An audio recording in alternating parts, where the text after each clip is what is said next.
Next day, all of us reached the campus of Banaras University in Varanasi. As soon as I entered the main entrance of the campus, I was flooded with lots of memories.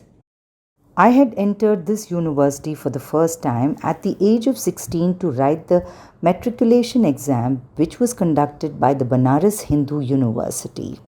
With humble reverence to the founder of the university, Sri Madan Mohan Malviya, I bowed down to touch the ground. The university was started with consultation and guidance of Srimati Annie Besant, the founder of the Theosophical Society. The great educationist, multifaceted genius, and Bharat Ratna awardee Sri Madan Mohan Malviya struggled a lot and bore many insults during the collection of donation and funds for establishing the university. It was said that Sri Malviya had organized the funeral and final rites of the richest industrialist of our country, Sri Birla, and refused the huge amount running into lakhs of rupees in those days and instead got the Birla family construct the Sanskrit college and the hostel for the university. Similarly, in 1911, when he had requested funds from the Nizam of Hyderabad, the richest king of our country at that time, the arrogant Nawab threw his shoe at Sri Malviya.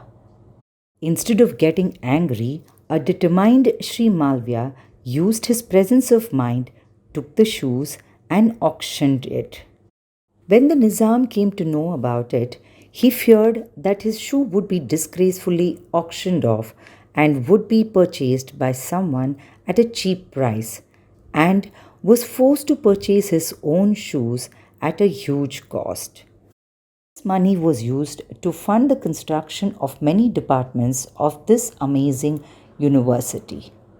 Remembering all these anecdotes narrated by my teachers, I saluted the great man. We were about to enter the premises of this great university for yet another wonderful and divine experience. We all entered the Swatantra Bhavan with the guidance of volunteers, and we were stunned and pleasantly surprised to see so many Shushumna Kriya yogis in the auditorium. We were wondering whether all these people had reached Kashi just to attend the Guru Purnima celebrations. I did not realize at that point of time that many more wonderful and exciting things were awaiting to happen.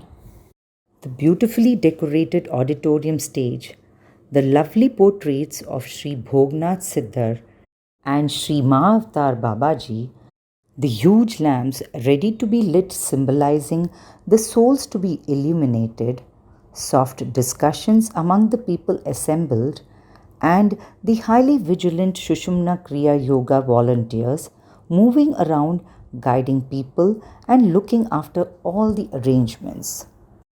The Guru Paduka Stotram was being played in the background, and it appeared as if the melody was embracing the unfolding divine miracle.